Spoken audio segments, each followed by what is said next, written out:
Alright,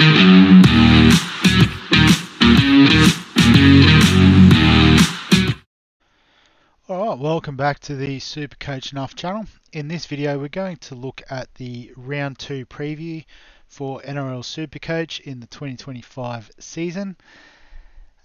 So I'll just navigate my way into the players section.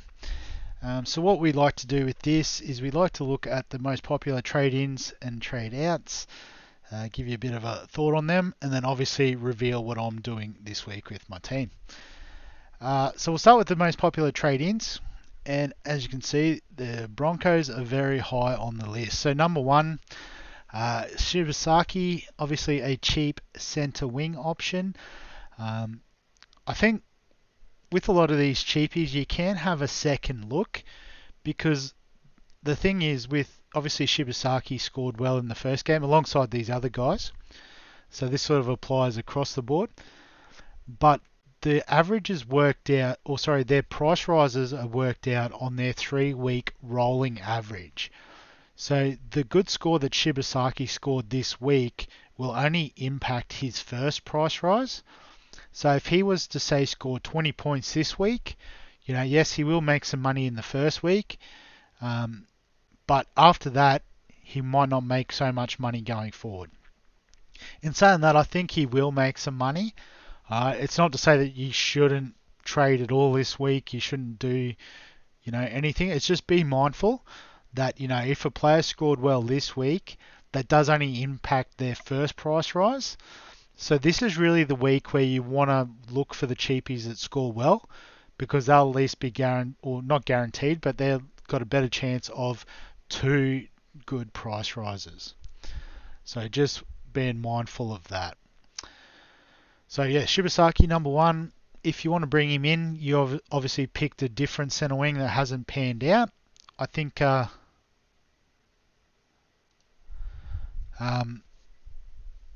that's fine. Number 2, Payne Haas as a keeper. I think, yep, bring him in absolutely. I guess one thing that has come up in other people's conversations is just the fact that how much of it was the who'd they play? The Roosters making him look good, because obviously the Roosters are struggling a bit in their middle forwards, whereas the Raiders, well, they don't have Tarpany this week, but they still have Horsburgh, they have Big Papali'i. I guess Smithies is known as a bit more of a defensive type guy. So I think Canberra's middle will be a bit stronger. And if Payne Haas continues to play those fewer minutes, there is an argument that his PPM should cover it, because he'll put more into the less time that he's on field. But, it's not an emergency to bring him in, is I guess what I'm saying. So a bit in line with Shibasaki and the cheapies. A lot of premiums that you're thinking of. Try and give him a second look this week. Obviously, you do risk missing out on some points there. But yeah, obviously if you think you just like the look of him and you want to lock him in, I don't blame you. I've got him in fantasy, and absolutely cheering about that.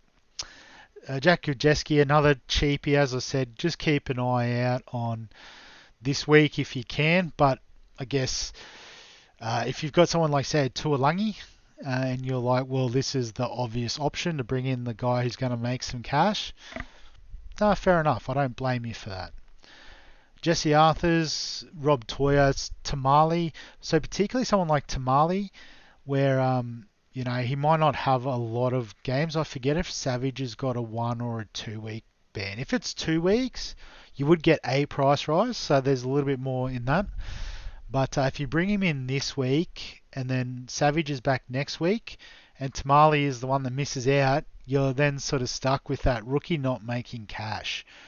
So probably someone like a Shibasaki, if you haven't got him, would be better in that sense, better job security. Rob Toya, obviously, if you didn't get him, I think he is one to bring in. His job security looks rock solid.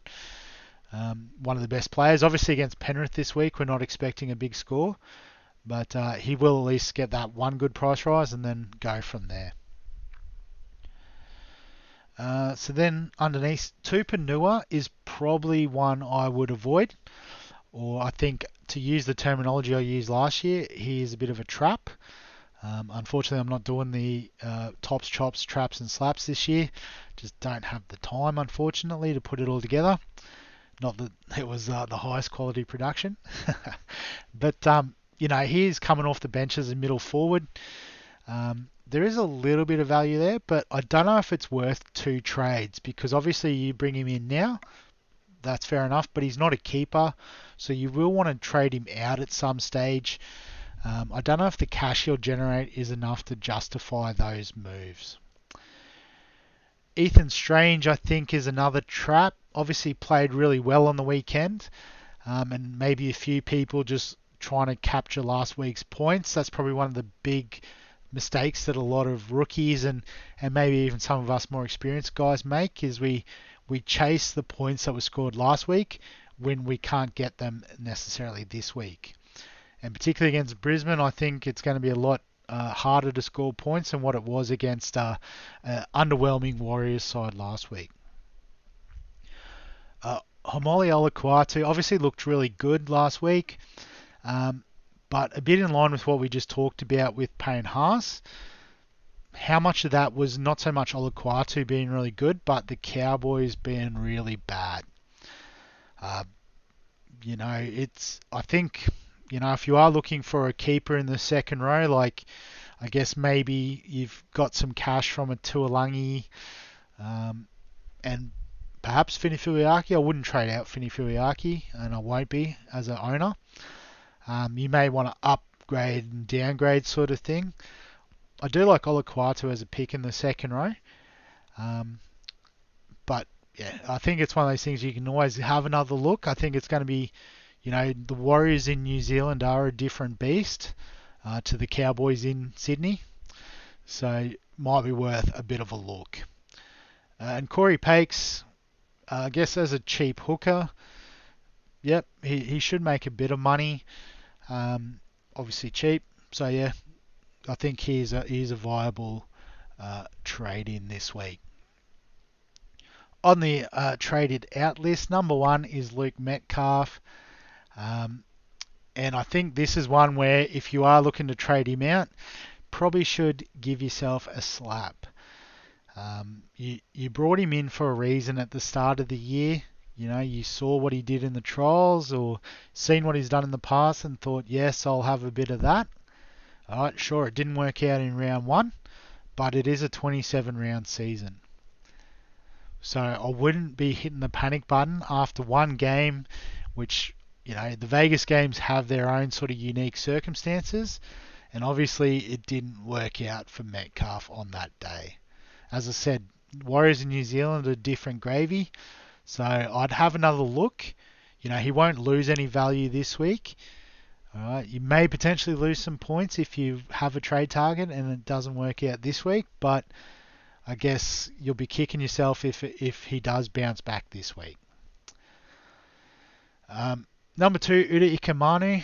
So I guess maybe people trading up to Haas would be the reason why he's so highly traded out. I didn't actually think about his score last week. 34.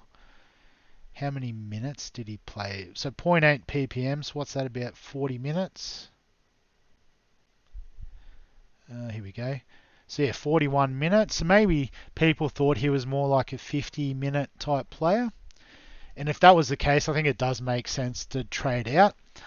But if you're just trading him because, he's not playing this week, or, you got a bit of FOMO around Haas, the question is, why did you start him if you were going to trade him out after 1 week? It's not like he was a high upside option.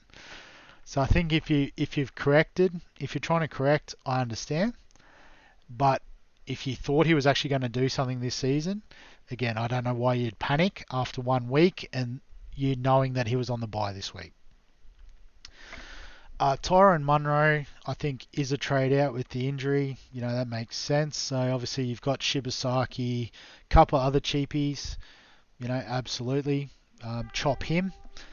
Vay Mauger, I think you can chop as well. I think people just got excited that there was a cheap second rower playing, and obviously he does, have the potential, but coming off the bench, not playing massive minutes in the middle, I think, swapping him to Gajeski probably makes sense. But as always, you could give it one more week and have a look. He doesn't need to be starting in your team. And, there'll be as much value in that trade in round 3. Jack Whiten, so only been suspended for 1 week, I'm pretty sure. He's back round 3. I'd suggest holding. Alright, the cheapies on your bench did well last week in the main. So you could probably back one of them to go again this week. Toya against Penrith is probably a bit of a stretch, but Shibasaki, why not? Even the next guy, Jackson Purdue. So I guess got a little bit exposed defensively by Olakuatu last week. But again, the Cowboys in Townsville are a different prospect to what they are in Sydney. So I'd try and have another look. If he disappoints again, we probably need to jump off and chase some quicker cash gen. Jeremiah Nanai dropped this week, so I think absolutely, if that's the job security, he is worth a chop. Joe Tarpany again only suspended for 2 weeks, so this one is a little bit trickier. I guess you are missing points for 2 weeks. So if you were going to go to Payne Haas, okay, I see how that makes sense. Outside of that, I think he's worth a hold because you started him because he does play through the origin period, set and forget in the front row. All right, 2 week suspension is unfortunate, but I don't think it's worth a trade or not worth 2 trades because I'm assuming if you started with him for that reason, you'll want to bring him back in. So I think that that's a slap if you're trading out Joe Tarpany with a view to trading him back in later. Alex Seyfarth, again, probably one that can have a second look. With Api Coruscant coming back this week, I think the Tigers as a team will improve. So I'd suggest holding on Seyfarth, but again, if you sort of want to get to Olakuatu, want to get another cheapie, okay, I'm on board. And Harry Grant is another one where you need to slap yourself if you're trading him out. You should have known he was on the bye this week. You should have had a plan for it. You're wasting 2 trades because I imagine most people will want to finish the season with Harry Grant. That's why you start him, is to save those trades. So I would not be trading out Harry Grant. So a bit of a negative one to start the year, I'm not going to lie. But I guess that is really central to my opinion on trading in this round, is you try to avoid it as much as possible. Obviously, if you've made a clear mistake, like I guess for me, Tuolangi, there is definitely an argument to trade him out. But then I guess the question is, who do we trade in? So if we look at Tuolangi, I've only got just under 600k, which means I'm obviously not quite in the market for a keeper. All right, and then I'm sort of fishing around the mid-range options like a Kikau, Luke Garner off the bench, no thank you. Toby Couchman as a starting front rower, not too keen. And then you have the cheapies. Like obviously I could go down to Kajeski, and that gives me quite a lot of money to upgrade elsewhere. But again, I want to have a second look at Giljeski before I commit. He might only make one lot of cash and then, peter out. So I want to be sure before I commit to a move like that. So, Tuolangi's not hurting anyone on the bench. He's not going to lose value anytime soon if he's not playing. So, not really going to look there. I'm going to give Metcalf a second chance. I'm going to give Purdue a second chance. So, it's one of those things where I don't think I'm going to make too many moves. But the other thing to think about as well is the plan for next week. Alright, so I'm probably going to want to make 3 moves to maximize my cash gen. So is there someone that I'm, fairly certain on? And I guess the answer is no. I do want to have a look. But, I guess the targets, I will give Giljeski a crack if he scores well again. Hamish Stewart, so I can sort of get some of this cash out of my front row. There's way too much money in my front row, and I think Stewart is the perfect downgrade target. And then, you know, if we have to get on Tamale next week, we might have to find a way into the second row. We may have to fade Metcalf. You know, does Humphreys become a must? So there is a few questions, and you may want to make some advanced moves for next week. But I guess, like I said, I picked this squad because I think in the long term they all have some benefit. Tuolangi was probably one where I followed the crowd a bit, so I am happy to trade him out. But I want to have another week just to look. You know, as I said, I think my plan for next week is he will turn into Stewart, who scored 42. Alright, and then that gives me a bit of money to upgrade. And whether it's I upgrade at hooker, so I'm not running the two cheap hookers, although, you know, I'll cop 50 from these guys every week, no problem. Do I need to upgrade Metcalf? You know, do I need to change a centre wing? Or, you know, is it I do have to get someone like an Olakwa to something like that? I don't know about Payne Haas just because I'm pretty set in the front row at the moment. I'll back Tino and Terrell May in for a while. But Haas will show up here eventually. So I'm personally not doing any trades this week. Happy for other people to do trades though, but like I said, just unless you want to put your hand up and say you definitely got something wrong, give them a chance. But yeah, just looking through my team, I think I'm fairly set up for this week. The Warriors and Parramatta play late, so got those guys on the bench. I think I'm missing a fourth bench spot, that's all. So, you know, Sandon Smith against Penrith, I don't think's a chance, so Pakes will start. 3 front rowers are good. Does Nafahu White get enough minutes and work rate to justify starting him? I think these 3 are locked on the second row at the moment. Fini Fuiaki had been with a chance if he was playing, but concussed this week. Can Tom Duffy bounce back? I think the Sharks are probably a stronger defensive team, so don't know if I want to play him this week. Purdue, again, sort of copy and paste what I said for Duffy. Toya, as we said, tough one against Penrith, so I don't know if I want to play him this week. So it probably comes down to Shibasaki Hubner against the Dragons or Nafahu White. And like I think the Broncos $1.23 is very generous. The Raiders at the line might be the bet this week.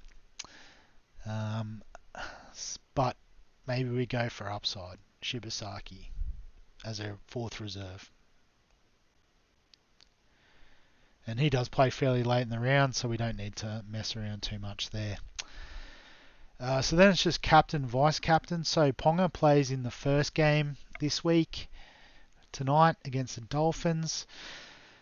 Tommy Turbo's over in New Zealand on Friday, so I guess one of them is going to probably be in the VC spot.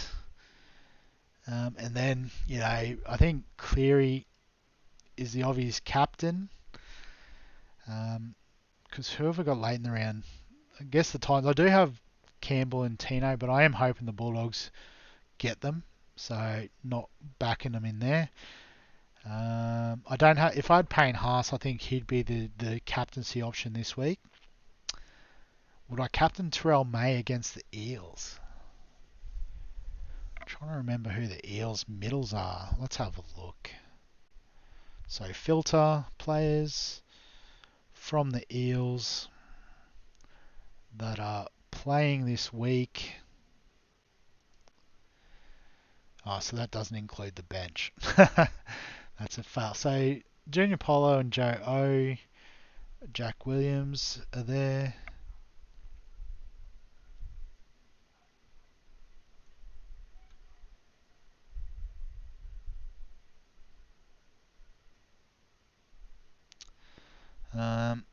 Yeah, no, I think it's okay. I don't know. What I'm thinking is because he's at home, Kalen Ponga, the VC, it's a little bit easier then. Although technically Fini Fuiaki is me flex, but I'm keeping Tuolangi. So Tuolangi will come in. That'll solve the bench problem too. So like it'll just be Hetherington goes on the bench. Alright, and then we're pretty set. So a good week to use the loophole. Good excuse to keep someone like Tuolangi. So very happy with this setup. But yeah, we'll wrap the preview up there, get it up on YouTube so everyone can see. Obviously, if you've got any questions, comments, thoughts, feel free to add them below this video. Give us a thumbs up if you enjoy the Supercoach content. Subscribe for all the fantasy sports content on the channel. And other than that, we'll catch you in the next one.